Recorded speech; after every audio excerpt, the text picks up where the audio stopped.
என்ன ப்ரோ ராணவ் ஒரே நைட்ல ட்ரெண்ட் ஆயிட்டாப்ல. ராணவுக்கு இவ்வளவு சப்போர்ட்டுகளா? மக்கள் எவ்வளவு ஆதரவுகளை தெரிவிச்சிட்டு இருக்காங்க. ஸோ நேத்துக்கான எபிசோட் நீங்க எல்லாரும் பார்த்துருப்பீங்க. அப்ப நேத்துக்கான எபிசோட பொறுத்தவரைக்கு எல்லாரும் அவங்க கேரக்டர் பண்ணாங்களான்னு கேட்டீங்கன்னா இல்ல. முக்காவாசி பேர் அவங்க கேரக்டர் பண்ணல. ஆனா ஒரு சில பேர் என்ன பண்ணாங்கன்னா கண்டென்ட் கொடுக்கணும்னு ட்ரை பண்ணி நிறைய விஷயங்களை பண்ணாங்க. அதுல முக்கியமா நம்ம ராணவ் சரியா, ராணுவ அவர்கள் கண்டென்ட் கொடுக்கணும், இந்த வீட்டில் நான் அமைதியாக இருக்கேன், எல்லாரும் என்ன ஒதுக்க ஆரம்பிச்சிட்டாங்க, நான் வந்து எதுவுமே பண்ண மாட்டேங்க, நான் எதுவுமே பேச மாட்டேங்கன்னு சொல்லி எல்லாருமே என்ன புள்ளி பண்ணுறாங்க, அந்த புள்ளியெல்லாம் உடைக்கணும்னா நான் இவங்க எல்லாருக்கும் ஆப்போசிட்டாக ஒரு கண்டென்ட் கொடுக்கணும், அப்போ நான் இப்போ கண்டென்ட் கொடுக்குறேன் பாருன்னு சொல்லிட்டு நேற்றுக்கான எபிசோட் நீங்கள் கவனிச்சாலே தெரியும், எல்லா டாஸ்க்லையுமே எல்லா இடத்துலையுமே கண்டென்ட் தனியாக கொடுத்துக்கிட்டே இருந்தான். முக்கியமாக லவ் கண்டென்ட் அங்கே வரல, சத்யாவெல்லாம் போட்டு கிறுக்கு ஆகிட்டான். சத்யாவெல்லாம் ஓப்பன் தான், ஏண்டா உனக்குலாம் ஒரு இது இல்லையாடா, ஒரு கான்ஃபிடென்ட் இல்லையா, நான் தான் லவ் கண்டென்ட் பண்ண வரேன், நீ ஏன்டா பயப்படுற அப்படின்னு மாதிரி மொத்த வீடியோமே நேற்று கதிகலங்க வச்சு கடைசியில் ஒரு வார்த்தை சொல்லியிருப்பான். எல்லாருமே சேர்ந்து ஆப்போசிட் பண்ணப்போ ஒரு வார்த்தை சொல்லியிருப்பான், இவங்க யாரும் எனக்காண்டி வரமாட்டாங்க, இந்த வீடு மொத்தமாக சேர்ந்து என்ன ஆப்போசிட் பண்ணுறாங்க, மொத்தமாக சேர்ந்து என்ன ஒதுக்குறாங்க, எனக்கு தெரியுது நான் எதுவும் பேச மாட்டேங்க எதுவும் செய்ய மாட்டேங்கன்னு சொல்லி ஒதுக்குறாங்க, அதெல்லாம் உடச்சி நானும் ஒரு ஆள் தான் காட்டணும்னா அதுக்கு நான் மட்டும் தான் போராடணும், வேறு யாரும் எனக்காண்டி வந்து போராட மாட்டாங்க, அதனால் நான் பண்ணுவேன், என்ன நடந்தாலும் அந்த வீட்டில் கண்டென்ட் பண்ணுன்னு சொல்லி அவன் செம்ம போல்டாக பேசினான். அந்த ஒரு விஷயம் மக்களுக்கு கவர்ந்துட்டா என்னன்னு தெரியல, மக்கள் நேற்று நைட்லேருந்து பயங்கரமான ஆதரவு கொடுக்குறாங்க.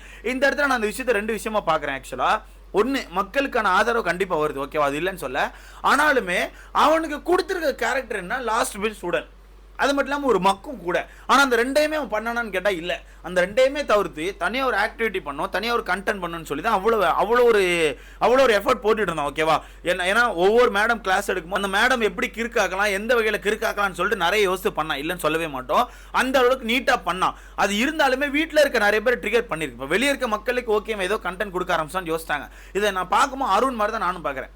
ஏன்னா அருண் வந்து போன வாரத்துக்கு முந்தின வாரத்துக்கு எந்த ஒரு கண்டென்ட்டுமே கொடுக்கல, எதுவுமே இல்லை, எல்லாரும் சொன்னால் தலையாடிட்டு சுற்றிட்டு இருந்தாரு. அதே மாதிரி போன வாரம் என்ன பண்ணாருன்னா அம்பி டு அன்னியன் மோட் அப்படின்ற மாதிரி டப்புன்னு ஒரு டிரான்ஸ்மிஷனை கொடுத்து பயங்கரமாக இந்த வாரம் ஃபுல்லாக கண்டென்ட் பண்ணிட்டு இருக்காரு. சரியா, அதே மாதிரி எனக்கு ஃபீல் ஆகுது, மேபி ராணவ் அவர்கள் வந்து இதுக்கப்புறம் கண்டென்ட் கொடுப்பாரோ. ஏன்னா அவர் சொல்கிற டைலாக்லாம் வச்சு பார்க்கும்போது யாருக்கும் பயப்பட மாட்டேங்காரு, சுத்தமாக பயப்பட மாட்டேங்காரு. ஏன்னா நேற்று வந்து சத்யாக்கும் இவருக்கும் கொஞ்சம் மோதுற மாதிரி எபிசோடில் பார்த்துருப்பீங்க. ஆனால் திருப்பி நைட்டும் என்ன பண்ணுறான், நைட்டு வேணும்னு சொல்லி சண்டை இழுக்கிறான். வேணும்னு சொல்லிட்டு பவித்ரா தான் எனக்கு ஆளுப்பா, நீ பவித்ரா லவ் பண்ணாலும் சரி, பவித்ரா ஒன்ன லவ் பண்ணாலும் சரி, நான் பவித்ரா லவ் பண்ணுவேன், நான் பவித்ராவை பார்ப்பேன்னு சொல்லிட்டு வேணும்னு சொல்லிட்டு பவித்ரா கிட்ட போய் நிற்கிறதே, சத்யாவும் பவித்ரா அதுக்கு நடுவில் போய் உட்காரதுன்னு சொல்லிட்டு தனியாக ஒரு கண்டென்ட் பண்ணுறாங்க பேர் எல்லாரும் கிறுக்க ஆக்கிட்டு இருக்கான். அது இல்லைன்னு சொல்லவே முடியாது, கண்டிப்பாக பண்ணுறான், ஓகேவா. ஸோ அந்த வகையில் இவன் பயப்பட மாட்டேங்கான்னு தெரிஞ்சிச்சு. எப்படி இந்த மற்ற ஆட்கள் மாதிரி ஏதாவது ஆப்போசிட் ஏதாவது ஒன்று சொல்லிட்டாலோ அதுக்கு டக்குன்னு பயந்துட்டு ஐயோ இந்த கண்டென்ட் இப்படி, அதுக்கு பயப்பட மாட்டேங்கான்.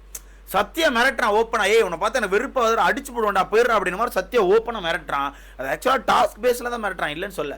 இருந்தாலுமே அந்த இடத்த விட்டு ஒரு செகண்ட் கூட அசைக்காம நான் லவ் பண்ணுறேன், நீங்கள் ரெண்டு பேரும் லவ் பண்ணுறீங்களா, அது உங்கள் பர்சனல் மேட்ருனா, இவ்வளோ லவ் பண்ணுறது அது எனக்கு பிடிச்சிருக்கு, அது என்னோட பர்சனல் மேட்ரு, அதுக்கேரல நீங்கள் யாரும் குறுக்க வராதிங்கன்னு சொல்லிட்டு பயங்கரமாக ஒரு பேசிகிட்டு இருக்கான். இதுக்கேரல முத்து நம்ம விஜய் விஷால் அப்புறம் ரியா அவர்கள்லாம் குறுக்க போய் தேவையெல்லாம் பேசிட்டு இருந்திருப்பாங்க.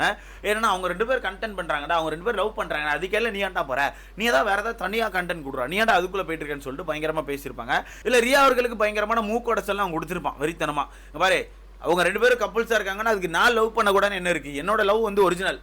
இப்போ உனக்கு சூர்யா பிடிக்குமா, பிடிக்கும், ஏன் பிடிச்சிருக்கு, சூர்யாவுக்கு ஆல்ரெடி கல்யாணம் ஆயிட்டல, ஏன் உனக்கு பிடிச்சிருக்கு, அதே மாதிரி தான் நான் அவங்களை கல்யாணம் பண்ணுறோன்னா இல்லையான்னு எனக்கு தெரியாது, அவங்களுக்கு கல்யாணம் ஆயிருக்கோ என்னால எனக்கு தெரியாது, எனக்கு பிடிச்சிருக்கு நான் பார்க்குறேன், அதுக்கு உங்களுக்கு ஆப்போசிட்டில் பிரச்சனை, இந்த இடத்த விட்டு காலி பண்ணி போங்க, நான் பின்னாடி வந்துட்டே இருப்பேன் அப்படின்னு மாதிரி பயங்கரமாக ஃபைட் பண்ணுறான். அதுதான் உண்மை, ஓகேவா. அப்படியே கட் பண்ணி நைட்டு உள்ளே பார்த்தீங்கன்னா கூட உள்ளேயுமே எல்லாரும் டஃப் கொடுத்து எதாவது பேசிட்டு தான் இருக்கான். அப்புறம் உள்ள புதுசாக லவ் கண்டென்ட் வர ஆரம்பிச்சு. முக்கியமாக நம்ம விஜய் விஷாலும் தர்ஷிகாவும் புதுசாக கண்டென்ட் பண்ணுறாங்க பேரில் பயங்கரமாக பண்ணிட்டு இருக்காங்க. ஏன்னா விஜய் விஷால் நினச்சது சௌந்தர்யா கூட கண்டென்ட் பண்ணலாம், ஆனால் சௌந்தர்யாவும் ரயானும் தனியாக ஒரு கண்டென்ட் பண்ணிட்டு இருக்காங்க, ஓகேவா. அதனால இவன் என்ன பண்ண ஆரம்பிச்சானா வெறுப்பேற்றலன்னு சொல்லி தர்ஷிகா கூட கண்டென்ட் பண்ணிட்டு இருக்கான். அந்த கண்டென்ட் வந்து ஒரு 10 நிமிஷத்துக்கு மேலே பார்க்க முடியல, கொஞ்சம் கிரிஞ்சாக இருக்கு.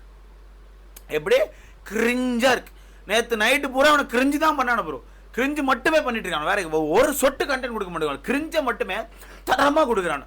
கிரிஞ்சி தானே வேணும், இந்த வாங்கி அப்படின்ற மாதிரி கொடுத்துட்டு இருக்காங்க. மொத்தத்தில் நேற்று நைட்டுக்கு அப்புறம் ஓட்டிங் ஆர்டரே பயங்கரமாக சேஞ்ச் ஆயிருக்கு. உண்மையா ப்ரோ, ஓட்டிங் ஆர்டரே பயங்கரமாக சேஞ்ச் ஆயிரு, ராணா அவர்களுக்கு ஓட்டுகள் பிச்சுட்டு வருது.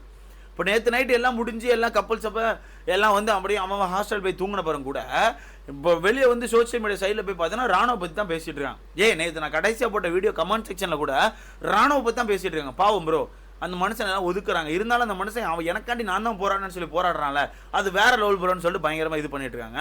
எனக்கு என்னமோ அவன் சொன்ன அந்த டைலாக் ஓகே தான், ஏன்னா அந்த வீட்டில் உண்மையாக அவனை ஒதுக்குறாங்க, அவன் டம்மி, அவன் ஒரு வேஸ்ட்டு அப்படி இப்படின்னு சொல்லி நிறைய பேரை வச்சு அவனை ஒதுக்குறாங்க. அவன் இந்த இடத்துல ஒரு ஸ்டாண்ட் எடுக்கிறது ஓகே தான், இல்லை நான் சொல்லவே மாட்டேன். அவன் இன்னும் கொஞ்சம் நீட்டாக பண்ணால் நல்லா இருக்கும் நான் நினைக்கிறேன். அவனுக்கு கொடுத்துருக்கிறது என்னன்னா ஒரு மக்கு, ஒரு லாஸ்ட் பெஞ்ச் ஸ்டூடெண்ட், அந்த மாதிரி அவன் நடந்துக்கலாம்ல. ஒரு மக்கா இன்னும் கொஞ்சம் சீனா பண்ணலாம்.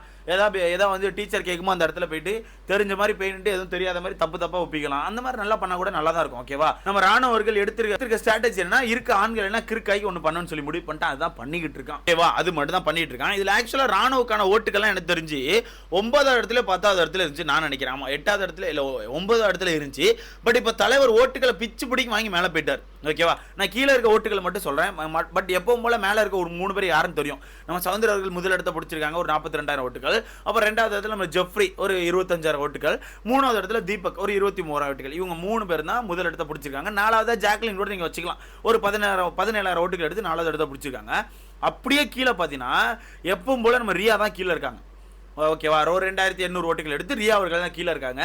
அதுக்கு மேல மஞ்சரி அவர்கள் 12வது இடத்தை பிடிச்சிருக்காங்க. அவங்க வந்து எனக்கு தெரிஞ்சு ஒரு 3,000 ஓட்டுகள் தான், அதுக்கு மேல அவங்களோட ஓட்டுகள் இல்லை. அதுக்கு மேல வர்ஷினி 11வது இடம், 11 இடத்தை பிடிச்சி வர்ஷினியுமே நல்ல ஒரு ஓட்டுகளை வாங்கிட்டு இருக்காங்க. ஏன் அப்படின்னு சொல்றேன்னா 3,500 ஓட்டுகள் எடுத்திருக்காங்க. கீழே இருக்க ரியா மஞ்சரியை தாண்டி மேலே போயிட்டாங்கல்ல. ஏன்னா நேற்றுக்கான எபிசோட் நீங்கள் கவனிச்ச வரத்துக்கு அந்த மொத்த டாஸ்க்லையுமே ஓரளவு அவங்களுக்கு கொடுத்துருக்க பதவியை நீட்டாக கடைசி வரைக்கும் கொண்டு போனது எனக்கு தெரிஞ்சு பிரின்ஸ்பாலையும் வைஸ் பிரின்ஸ்பாலையும் மட்டும்தான். ஓகேவா? இல்லை வைஸ் பிரின்ஸ்பால் கூட அப்பப்போ கொஞ்சம் பேக் அடிச்சார், ஏதாவது சில பல வேலைகளை பார்த்தாரு. ஆனால் பிரின்ஸ்பால் கடைசி வரத்துக்கு மாடுலேஷன் ஆகட்டும், பேசுறதாகட்டும், அதட்டுறதாகட்டும் எல்லாமே பிரின்ஸ்பால் மாதிரி தான் இருந்தாங்க. அதான் நம்ம வர்ஷினி. ஸோ அதனால் வர்ஷினிக்கான ஓட்டுகள் தாறுமாறாக வந்துட்டு இருக்குங்கிறது தான் உண்மை. ஸோ வர்ஷினி அவர்கள் வந்து 11வது இடத்தை பிடிச்சிருக்காங்க. 10வது இடத்துல சிவகுமார் ஐயா டைட்டில் வின்னரே. என்ன நேற்று நைட்டு கும்பிடுலாம் பயங்கரமாக போட்ட மாதிரி இருந்தா, வெளியே போயிட்டு மந்திரம் சொல்றாரு, சுத்தியல் தூக்கி நெத்தில் அடிக்கிறாரு, ஒரு மாதிரி கீழே அடிக்கிறாரு, சைடில் வைக்காரு, சாமி கும்பிடுறாரு, பிக் பாஸ்ட வேண்டாரு, உள்ள போறாரு, படுக்கிறாரு, எந்திக்கிறாரு, எதெல்லாமோ பண்ணிக்கிட்டு இருக்காரு சிவகுமார் அவர்கள். எதெல்லாமோ பண்றாரு. இவர் 10வது இடத்துல உட்காந்துருக்காரு. அதுக்கு மேல சாச்சனா 9வது இடம். 8வது இடத்துல ராணுவ. எப்படி 8வது இடத்துல ராணுவ? நான் சொன்னேன்ல ஓட்டுகள் தாறுமாறா வந்துட்டு. நேற்று நைட்ல இருந்து ராணுவக்கான ஓட்டுகள் பயங்கரமா சேஞ்ச் ஆகுது. எனக்கு தெரிஞ்சு ஒரு 10,000 ஓட்டுகள் எடுத்துட்டான். சாச்சனாவே 6,000 ஓட்டுகள் தான். சாச்சனா வெறும் 6,000 ஓட்டுகள், 6,000 ஓட்டுகளை பீட் பண்ணி மேலே போயிட்டு 10,000 ஓட்டுகள் எடுத்து 8வது இடத்தை பிடிச்சிக்கிட்டான். ஸோ எனக்கு தெரிஞ்சு சாச்சனாவால் கூட நான் ராணுவ தொட்டுக்க முடியாது. ஏன்னா அவன் கண்டென்ட் பண்ண ஆரம்பிச்சிட்டான். சாச்சனாக்கான கண்டென்ட் வெளியே வரவே இல்லை 2 நாளாக. ஏன்னா அது உங்களுக்கே தெரிஞ்சிருக்கும் நினைக்கிறேன், நோட் பண்ணியிருப்பீங்க. அவங்களுக்கு வேணும்னு சொல்லி சைலண்டான கேரக்டர் கொடுக்குறாங்க, வேணும்னு சொல்லி பேச விடாம அமுக்கி வச்சிருக்காங்க. இது சாச்சனாவே கிடையாது, இது வீகனே கிடையாது, இது வந்து நம்ம நான்வெஜ்ஜே கிடையாது. எனக்கு தெரிஞ்ச வாய்ப்பே கிடையாது. ஏதோ உள்ள நடந்திருக்கு, ஏதோ ஸ்கிரிப்ட் நடந்திருக்கு, ஏதோ சொல்லியிருக்காங்க. அந்த பொண்ணு தேவையெல்லாம் வார்த்தையை விட மாட்டேக்கா, அமைதியாக உட்காந்துருக்கா. அது மட்டும் இல்லாமல் கரெக்டாக அந்த சைலண்டான கேரக்டர் கொடுத்துட்டாங்க. அதை வச்சு ரொம்ப அமைதியாக நீட்டாக கொண்டு போயிட்டுருக்கா, ஷெட்யூலாக போயிட்டு. ஸோ எனக்கு தெரிஞ்சு சாச்சனாவை காப்பாற்றிடுவாங்க, அதுதான் உண்மை. ஸோ மொத்தத்தில் ராணுவர்கள் ஓட்டுகள் எடுக்க ஆரம்பிச்சாங்க, மக்கள் மத்தியில் ஆதரவு எடுக்க ஆரம்பிச்சாங்க. ஸோ இதை பற்றி உங்களுக்கான கருத்துன்னு சொல்லி மறக்காம கமெண்ட் செக்ஷனில் போடுங்க.